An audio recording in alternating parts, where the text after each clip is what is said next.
A'udzu billahi minasyaitonir rajim. Bismillahirrahmanirrahim. Wastaghfirillah, innallaha kana ghafurar rahima. Wala tujadil ladzina yakhtanuna anfusahum, innallaha la yuhibbu man kana khawanan atsima.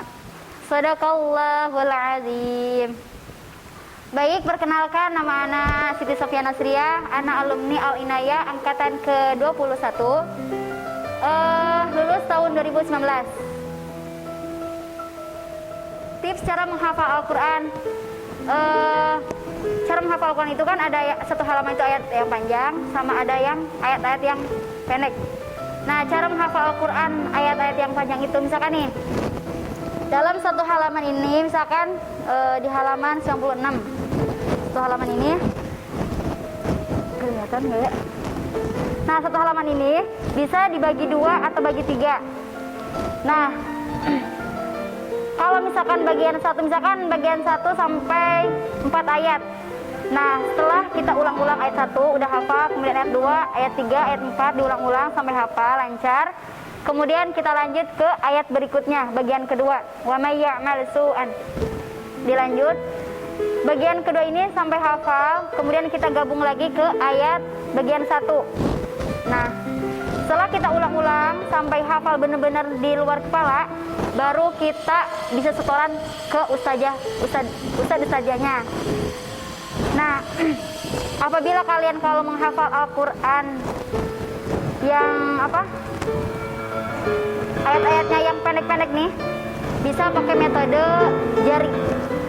Ketika kita misalkan nih, ayat ini misalkan ada berapa nih? 30 ayat misalkan nih. Kita pakai jari misalkan 10-10. Pakai jari. 10 ayat pertama, 10 ayat kedua, 20 ayat berarti ya. Berarti terus kemudian 30 sampai 30. Metodenya sama, dihafal, diulang-ulang sampai benar-benar hafal. Jangan sampai ketika menghafal Al-Quran itu jangan tergesa-gesa. Kalau misalkan kalian belum benar-benar lancar, jangan dulu setoran. Setelah kalian lancar benar-benar, baru kalian boleh setoran ke ustadz atau ustazahnya. Begitu. Menghafal itu jangan cepet-cepet ya, santai aja gitu. Oh iya, ketika kita menghafal Al-Quran itu pasti ada puturnya. Nah, gimana sih cara menghadapi putur ketika menghafal Al-Quran itu? Kalau ana sih pertama itu mencari kata-kata motivasi supaya kita semangat kembali untuk menghafal Al-Quran. Nah, ketika kalian mencari kata-kata not motivasi dari teman-temannya, dari buku-buku lain, pokoknya ditempel di Al-Quran supaya ketika putur, kita langsung melihat kata-kata yang membuat kita kembali semangat. Kedua, kita mendengarkan banyak murotal. Minimal sehari itu 1 juz atau 1 halaman aja ya. Karena kita misalkan benar-benar putur itu, walaupun misalkan dari murotalnya itu 1 ayat per ayat, kemudian kita hafalkan, kemudian kita dengarkan murotal lagi. Nah, begitu caranya menghadapi putur, walaupun benar-benar putur gitu. Yang ketiga yaitu kita minta solusi kepada orang tua, ke guru, ke ustazahnya. Gimana sih ustazah ini caranya menghadapi putur gitu. Minta solusinya ke teman-temannya supaya kita kembali semangat lagi gitu. Tips murojaah. Gimana sih cara murojaah ketika kita selesai 30 juz atau misalkan kita udah menyelesaikan 1 juz? Karena menghafal Al-Quran itu walaupun udah 30 juz belum tentu mungkin ya. Ketika kita ingin memutkinkan hafalan, maka kita harus banyak murojaah. Gimana sih caranya murojaah itu? Pertama, kita harus banyak pengulangan ketika waktu sholat. Metodenya seperti membaca surah Al-Fatihah. Dalam membaca surat Al-Fatihah, kita sholat 5 waktu kan ya, 5 waktu. Nah, 5 waktu itu kita membaca Al-Fatihah selama 17 kali. Nah, 17 kali itu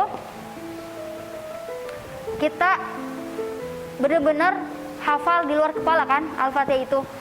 Sama ketika kita ingin murojaah hafalan, misalkan juz 5 nih, ingin murojaah juz 5 5 halaman misalkan. Nah 5 halaman itu kita pakai dalam waktu di waktu sholat 5 waktu. Tuh. Intinya banyak pengulangan, semakin banyak pengulangan semakin mungkin hafalan kalian, begitu. Dan untuk menjaga hafalan Al-Quran kita, jauhkanlah maksiat, penglihatan, pendengaran, hati, pikiran semuanya.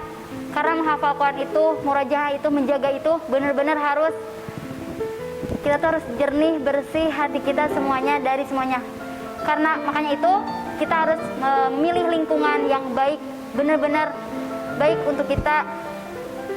Supaya, kenapa? Supaya bisa menjaga hafalan Al-Quran kita. Mungkin cukup sekian dari anak. Mohon maaf kalau misalkan ada kata-kata yang mungkin kurang berkenan, atau misalkan kata-kata yang terpeleset apapun itu. Jazakumullah khair. Wassalamualaikum warahmatullahi wabarakatuh.